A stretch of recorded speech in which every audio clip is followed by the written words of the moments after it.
हरि ओम सर्वमंगलमांगल्ये शिवे सर्वार्थसाधिके शरण्ये त्र्यंबके गौरी नारायणी नमोस्तुते। ओम जय श्री राम। साथियों नमस्कार। साथियों, आज मैं आपको वास्तु शास्त्र के विषय में एक बहुत ही महत्वपूर्ण जानकारी देने जा रहा हूँ।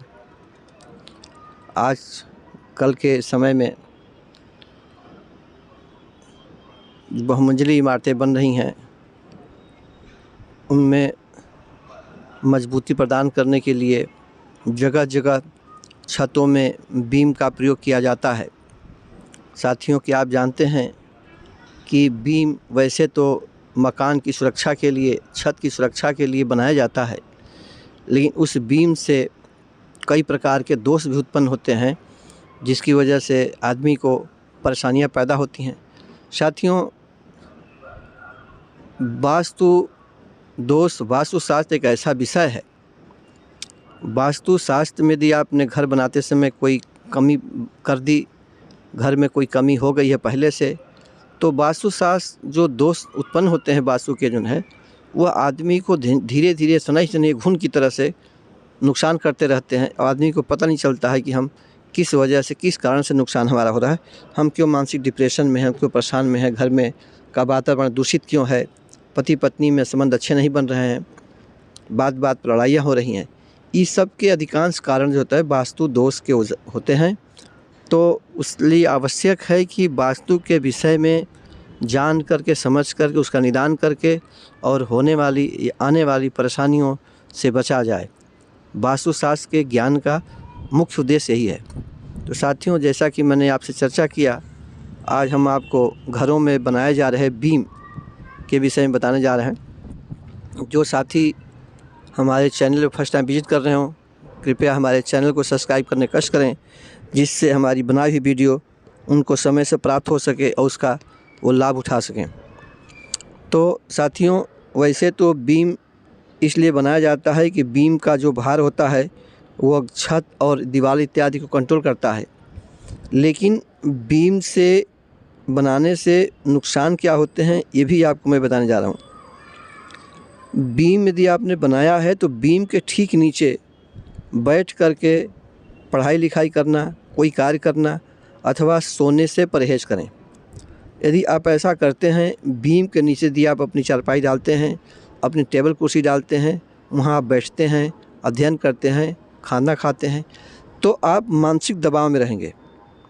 वहाँ पर बीम के नीचे बैठ करके कोई कार्य अथवा सोने से परहेज़ करें, इससे आप बचने का उपाय करें। अब साथियों, उसके उपाय क्या होने चाहिए? वैसे तो आजकल का फैशन हो रहा है कि बीम डाला जाता है और फॉल्स सीलिंग से बीम को कवर्ड कर दिया जाता है कि देखने वालों को पता न चले कि इसके ऊपर बीम पड़ा हुआ है, और घर की खूबसूरती बढ़ जाती है।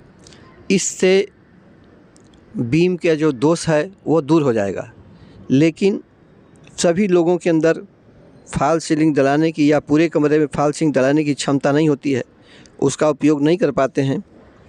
तो उसके लिए एक बहुत छोटा सा साधारण उपाय होगा कि आप उसके नीचे बैठ करके खाना पीना, सोना इत्यादि इन कामों से परहेज़ कर दें, उसके नीचे पढ़ाई न करें। और वास्तु टिप्स के रूप में आपको छोटा सा उपाय करना होगा कि बीम के दोनों ओर समान आकार की बाँसुरियाँ बाज़ार से ला करके और उनको किसी तरह से उसमें टांग दें, फिक्स कर दें, वहाँ लगा दें।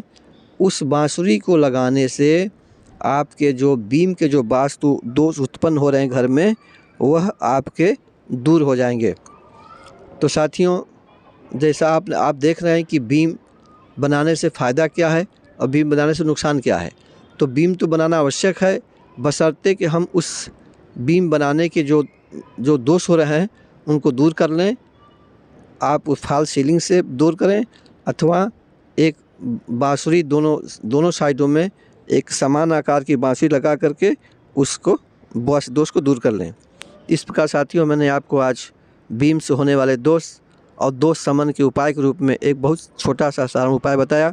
यदि आपको हमारी बातें अच्छी लगी हों, हमारी बात से सहमत हों, तो हमारे वीडियो को देखने के बाद शेयर लाइक करने का कष्ट करें और यदि आप उचित समझें तो अपने साथियों को भी इस विषय में मौखिक रूप से भी बता सकते हैं कि बीम को डालने से जो हमारे नुकसान हो रहे हैं उनको हम किस तरह से साधारण उपाय करके दूर कर सकते हैं। तो साथियों, मिलते हैं अगले वीडियो में नए विषय पर। तब तक के लिए नमस्कार, धन्यवाद। वीडियो देखने के लिए धन्यवाद।